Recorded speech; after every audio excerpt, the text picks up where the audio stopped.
கர்த்தர் நல்லவர். ஒரு ஆமீன் சொல்றீங்களா? இந்த காலை வேளையில் ஆண்டவரை ஆராதிக்க வந்திருக்கிறோம். ஒவ்வொரு நாளும் ஆண்டவர் நம்மை பயன்படுத்துகிறவர். எந்த சூழ்நிலையும் அவருக்கு சாதகமான சூழ்நிலை தான். நமக்கு பாதகமாய் தெரிவது கூட அவருக்கு சாதகமானது தான். நமக்கு தடை போல தெரிவதும் அவருக்கு ஒரு படிக்கட்டு மாதிரி தான். நமது வாழ்க்கையின் எதிர்மறையாய் நம்முடைய டிஸ்அட்வான்டேஜஸ் எல்லாமே அவருக்கு அட்வான்டேஜ் தான். ஜெர்மனி தேசத்துல நம்முடைய அசம்பிளிஸ் ஆஃப் காட், இந்த ஸ்தாபனத்தின் பழைய ஊழியர், ஒரு மிஷனரி, அவர்கள் அமெரிக்காவை சார்ந்தவர், ஜெர்மனிக்கு போயிருக்கும் போது ஒரு காட்டுக்குள்ள போன போது வழி தவறிவிட்டார்.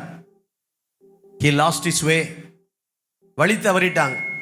என்ன பண்ணணும், எப்படி வெளியே வர தெரியல. உள்ள போயாச்சு, எந்த பக்கம் வெளியே வரணும், இருட்டி போச்சு. இப்ப வெளியே போறதுக்கு வழி தெரியல. எங்க வண்டியை நிறுத்தணும், எங்க இருக்கிறோம், கிழக்கு எது மேற்கு எது தெரியல. அப்ப எப்படியோ அங்க சிலரை கண்டுபிடிச்சு வழி எங்க, எப்படி நாங்க வெளியே போறதுன்னு கேட்டிருக்கணும் அவங்க. ஆனா அவங்க கேட்ட முதல் கேள்வி என்ன தெரியுமா? இங்க யாராவது உடம்பு நல்லா இல்லாம இருக்காங்களான்னு கேட்டாராம். இவர் வழி தெரியாம இருக்காரு. எப்படி திரும்ப காட்டுக்குள்ள இருந்து வெளியே வர்றதுன்னு வழி தெரியல. ஆனா அந்த ஒரு குழப்பமான சூழ்நிலையிலையும் ஆண்டவர் நம்மளை ஏதோ ஒரு நோக்கத்தோட தான் இங்க வச்சிருக்காருன்னு சொல்லி யோசித்து அவர் கேட்கிறாரு, இங்க யாராவது சுகவீனமா இருக்காங்களா அப்படி. அப்ப சொல்லியிருக்காங்க, இங்க ஒருத்தர் இருக்கிறாரு, ரொம்ப நாளா சிக்கா இருக்காரு, எத்தனையோ டாக்டர்கிட்ட போய் நல்லா ஆகலன்னு இருக்காங்க. இந்த ஊழியக்காரர், வழி தெரியாம காட்டுக்குள்ள சிக்கி கொண்ட ஊழியக்காரர், அந்த ஒரு ஐயாவுக்கு போய் ஜெபம் பண்ண ஆண்டவர் அவரை சுகமாக்கினார். இது நீண்ட வரலாறு. அதன் பிறகு அந்த சுகத்தின் மூலமாய் அநேகர் ஆண்டவரை ஏற்றுக்கொண்டார்கள். அவங்க பையன் ரட்சிக்கப்பட்டார். அவர் பாஸ்டர் ஆனார். அவருடைய பையன் உலகத்தையே அசைத்த பெரிய ஊழியக்காரர் மாறினார். அவர்தான் ரெய்னார்ட் பாங்கே. ஜெர்மனி தேசத்தை சேர்ந்தவர். சமீபத்தில் 1-2 வருடங்களுக்கு இறந்து போனவர். ஆப்பிரிக்காவில் கோடிக்கணக்கான மக்கள் இயேசுவண்டை வருவதற்கு ஆண்டவர் பயன்படுத்தின ஒரு மனிதன் ரெய்னார்ட் பாங்கே. எப்படி அந்த குடும்பம் ஆண்டவரண்டை வந்தது? வழி தெரியாமல், எங்க இருக்கிறோன்னு தெரில, என்ன செய்ய போறோன்னு தெரிலன்னு புரியாத ஒரு மனிதனை, ஒரு காட்டுக்குள் பாதையை தொலைத்து விட்ட ஒரு மனிதனை ஆண்டவர் பயன்படுத்த முடியும். பயன்படுத்தி பாருங்க, அடுத்த சந்ததி கர்த்தருக்கு ஊழியம் செய்கிற ஒரு குடும்பத்தை ஒரு ஊழியக்காரர் மூலமா எழுப்ப முடியுமானால், உங்களையும் என்னையும் நமக்கு எதிராக வரக்கூடிய எந்த சந்தர்ப்பமும், நமக்கு பாதகமாய் தெரிகிற, நமக்கு அனுகூலமாய் இல்லாத சூழ்நிலைகளையும் இன்னொருவருக்கு ஆசீர்வாதமாய் ஆண்டவர் மாற்ற முடியும். கைத்தட்டி ஒரு ஆமீன் சொல்லுங்க பார்க்கலாம். வண்டியில போயிட்டு இருக்கீங்களா, திடீர்னு ஒரு டயர் பஞ்சர் ஆயிட்டா, அந்த இடத்துல நீங்க யாரையோ சந்திக்க போறீங்க. அங்க யாரோ ஒருத்தருக்கு நீங்க ஆண்டவரை பத்தி சொல்றதுக்கு கர்த்தர் ஒரு வாய்ப்பை வச்சிருக்கிறார். ஒரு ஆமீன் சொல்லுங்க. இப்படிதான் நம்ம நினைக்கணும். இதுதான் நம்ம நினைக்கணும். ஆண்டவருக்கு ஸ்தோத்திரம். நல்லா கவனிங்க. ஐயோ இப்படி ஆயிப்போச்சே, ஆண்டவர் இப்படி பண்ணிட்டாரே அப்படி நினைக்க கூடாது. இதுல ஏதோ ஒரு காரியத்தை கர்த்தர் செய்ய போறாரு, அவர் நாம மகிமைக்காக ஏதோ ஒன்று நடக்க போகுது என்ற ஒரு எண்ணத்தை நமக்கு ஆண்டவர் தருவாராக. அப்படி கர்த்தர் நம்மை பயன்படுத்துவாராக. நம்முடைய கரங்களை உயர்த்தி, நாதா உம் திருக்கரத்தின் இசை கருவினா நாள்தோறும் பயன்படுத்தும். அப்படி ஆசைப்படுறவங்க மட்டும் கரங்களை உயர்த்தி, நாள்தோறும் பயன்படுத்தும் உந்தன் சித்தம் போல், நாள்தோறும் பயன்படுத்தும் உந்தன் சித்தம் போல். இந்த அர்ப்பணிக்கிற இதயத்தோட இந்த காலை வேளையில ஆண்டவருக்கு நம்மை அர்ப்பணித்து பாடலாமா? என்னையும் ஆண்டவரை பயன்படுத்துங்கப்பா, என்னை பயன்படுத்துங்கப்பா. உம்மை அறியாத மக்கள் உம்மை அறிவதற்கு என்னை பயன்படுத்துங்க. வியாதி உள்ள மக்கள் சுகம் அடைவதற்கு என்னை பயன்படுத்துங்க. ஆண்டவரே, குழப்பத்தோடு இருக்கிற மக்கள் தெளிவு அடைவதற்கு என்னை பயன்படுத்துங்க. என்னையும் பயன்படுத்துங்கப்பா. இது நம்முடைய ஜபமாய் மாறட்டும். எல்லாரும் சேர்ந்து பாடலாம். நாதா உம் திருக்கரத்தின் இசை கருவியா என்னை ஒப்பு கொடுக்கிறேன், என்னை பயன்படுத்துங்கப்பா, என் குடும்பத்தை பயன்படுத்துங்கப்பா. Thank you Lord. நல்ல கரங்களை தட்டி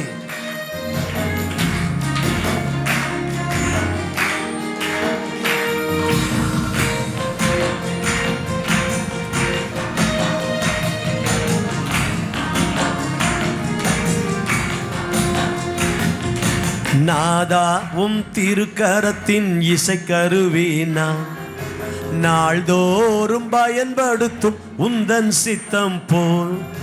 நாதா உம் திருக்கரத்தின் இசைக்கருவி நான் நாள்தோறும் பயன்படுத்தும் உந்தன் சித்தம் போல். பாடுங்க. நாதா உம் திருக்கரத்தின் இசைக்கருவி நான் நாள்தோறும் பயன்படுத்தும் உந்தன் சித்தம். ஆண்டவரை நினைச்சு நாதா உம் திருக்கரத்தின் இசைக்கருவி நான் நாள்தோறும் பயன்படுத்தும் உந்தன் சித்தம் போல். ஐயாவும் பாதம் என் தஞ்சமே, அனுதினம் ஓடி வந்தே. ஐயாவும் பாதம் என் தஞ்சமே, அனுதினம் ஓடி வந்தே. ஆனந்தமே அதிசயமே, ஆனந்தமே அதிசயமே. நாதா உம் திருக்கரத்தின் இசைக்கருவி நான் நாள்தோறும் பயன்படுத்தும் உந்தன் சித்தம் போல். நாதா உம் திருக்கரத்தின் இசைக்கருவி நான் நாள்தோறும் பயன்படுத்தும் உந்தன். அவரை நினைச்சு பாடுங்க. நாதா உம் திருக்கரத்தின் இசைக்கருவி நான் நாள்தோறும் பயன்படுத்தும் உந்தன் சித்தம் போல். நல்ல சந்தோஷமா கரங்களை தட்டி, எங்கே நான் போக உம் சித்தமோ அங்கே நான் போவேன். என்ன பயன்படுத்தும்னு சொல்றேன். நான் நீங்க போக சொல்ற இடத்துக்கு போவேன் ஆண்டவரே. என்ன செய்ய சொல்றீங்களோ அதை செய்வேன் ஆண்டவரே. இந்த காலை வேளையில உடைய பலிபீடத்துல என்ன படைக்கிறப்பா.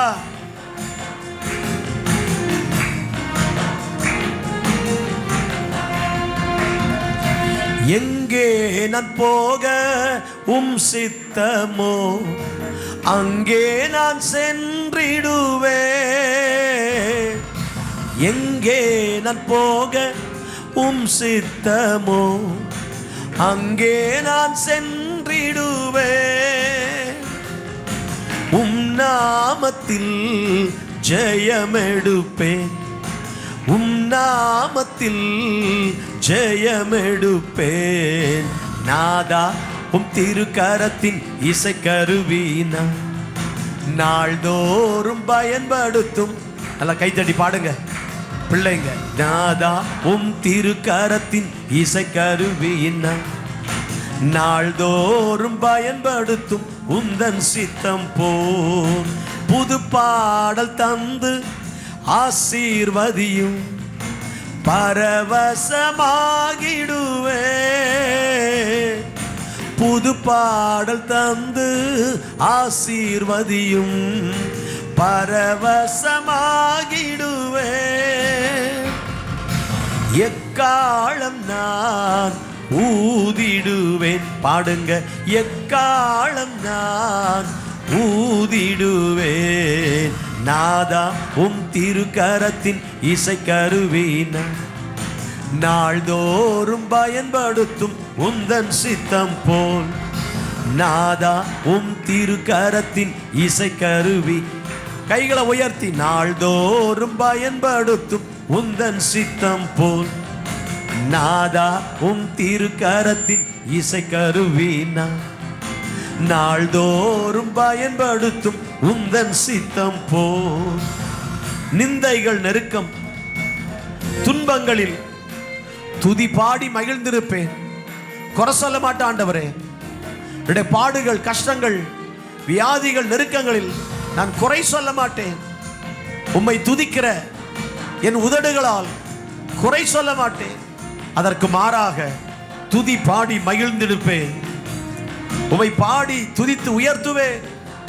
இந்த நெருக்கத்திலும் இந்த கஷ்டத்திலும் என் கர்த்தர் என்னோடு இருக்கிறார், அவர் என்னை கைவிட மாட்டார் என்று உம்மை துதிக்கிற இதயம் எனக்கு வரட்டும் அப்பா.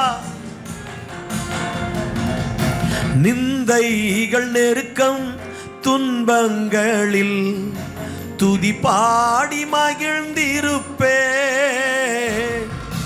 நிந்தைகள் நெருக்கம் துன்பங்களில் துதி பாடி மகிழ்ந்திருப்பே. கிருபை ஒன்றே போதுமையா, உங்க கிருபை இன்றே தாருமையா. கிருபை ஒன்றே போதுமையா, புது கிருபை இன்றே தாருமையா. நாதா உம் திருக்கரத்தின் இசை கருவீனா, நாள்தோறும் பயன்படுத்தும், என்னை பயன்படுத்தும், எங்களை பயன்படுத்தும், எங்கள் குடும்பத்தை பயன்படுத்தும், எங்க பிள்ளைகளை பயன்படுத்தும். எங்களை ஆண்டவரே உமக்காய் பயன்படுத்துங்கப்பா. நாதாவும் திருக்கரத்தின் இசை கருவீனா, நாள்தோறும் பயன்படுத்தும் உந்தன் சித்தம் போ. நாதா உம் திருக்கரத்தின் இசை கருவீனா, நாள்தோறும் பயன்படுத்தும் உந்தன் சித்தம் போ. ஊரெல்லாம் செல்வேன், பறைசாற்றுவேன், உம் நாமம் உயர்த்திடுவேன். கைகளை உயர்த்தி. ஊரெல்லாம் செல்வேன், பறைசாற்றுவேன், உம் நாமம் உயர்த்திடுவேன். ஊரெல்லாம் செல்வேன், பறைசாற்றுவேன், உம் நாமம் உயர்த்திடுவேன். ஊரெல்லாம் செல்வேன், பறைசாற்றுவேன், உம் நாமம் உயர்த்திடுவேன். சாத்தான் கோட்டை தகர்த்திடுவேன், சாத்தான் கோட்டை தகர்த்திடுவேன். உங்க ஊர்ல உங்களை சுற்றி நீங்க எங்க பிசாசின் வல்லமைகளை பார்த்தாலும் அதை தகர்க்கிற வல்லமையை கர்த்தர் உங்களுக்கு தந்திருக்கிறார். அதை தகர்க்கிற வல்லமையை கர்த்தர் தந்திருக்கிறார். நல்ல ஆவியில் நிறைந்து நல்ல கைகளை தட்டி, ஆவியில் நிறைந்து கைகளை தட்டி, சாத்தான் கோட்டையை தகர்த்திடுவேன். I will break the walls of the devil. Hallelujah. சொல்லுங்க, நான் தடைகளை தகர்க்கிறவன், நான் தடைகளை தகர்க்கிறவன். நீ எனக்கு தண்டாயுதம்னு ஆண்டவர் சொன்னாரு. நீ எனக்கு தண்டாயுதம். போரடிக்கிறதற்கு உன்னை புதிதும் கூர்மையுமான பற்கள் உள்ள ஒரு மெஷினா உன்னை மாத்திரங்கிறார் ஆண்டவர். கைத்தட்டி ஆண்டவருக்கு அப்பா. ஒரு பெரிய மதிலை இடிக்கிற இயந்திரமாய் கர்த்தர் உங்களை மாற்றுகிறார். அப்படிப்பட்ட அபிஷேகத்தை உங்க மேல கர்த்தர் வைத்திருக்கிறார்.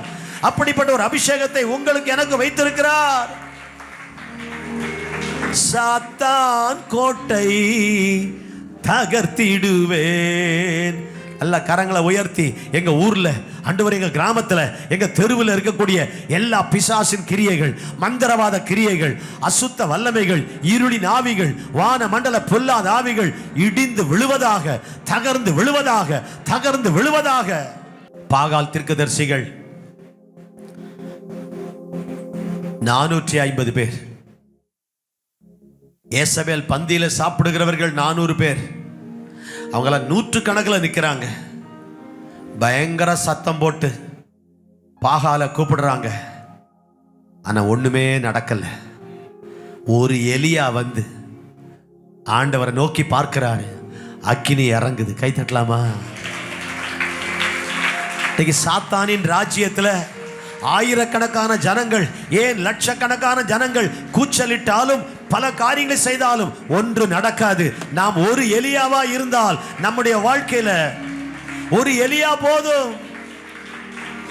தேசத்தை அசைக்க, ஜனங்களுடைய கண்களை திறக்க, பிசாசின் அஸ்திபாரங்களை அசைக்க, அவன் எழுப்பி வைத்திருக்கிற எல்லா விதமான மதில்களை இடித்து தள்ள ஒரு எலியா போதும். உங்களை என்னையும் கர்த்தர் அப்படி ஒரு எலியாவை போல வைத்திருக்கிறார். 2 கைகளை உயர்த்தி,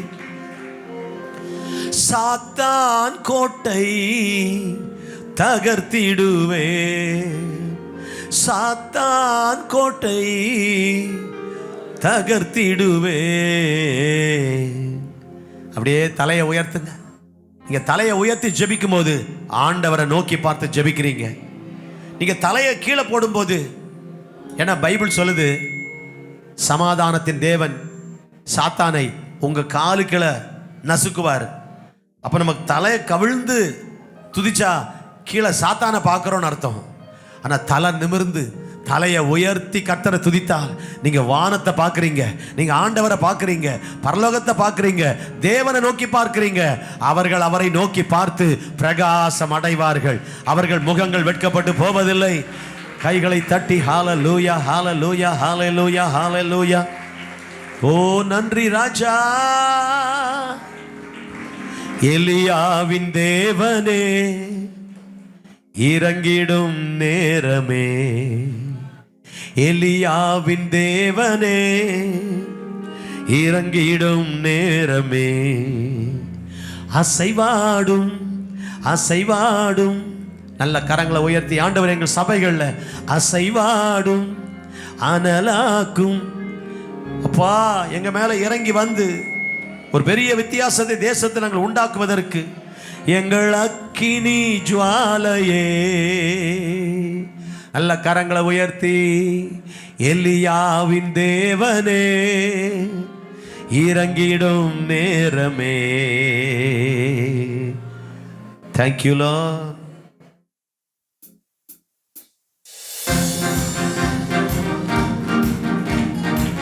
நல்ல சந்தோஷமா கரங்களை தட்டி எலியாவின் தேவன் நம்மை நிரப்புகிறவர், நம்மை பலப்படுத்துகிறவர், நமக்கு உதவி செய்கிறவர், நம்மை ஆசீர்வதிக்கிறவர்.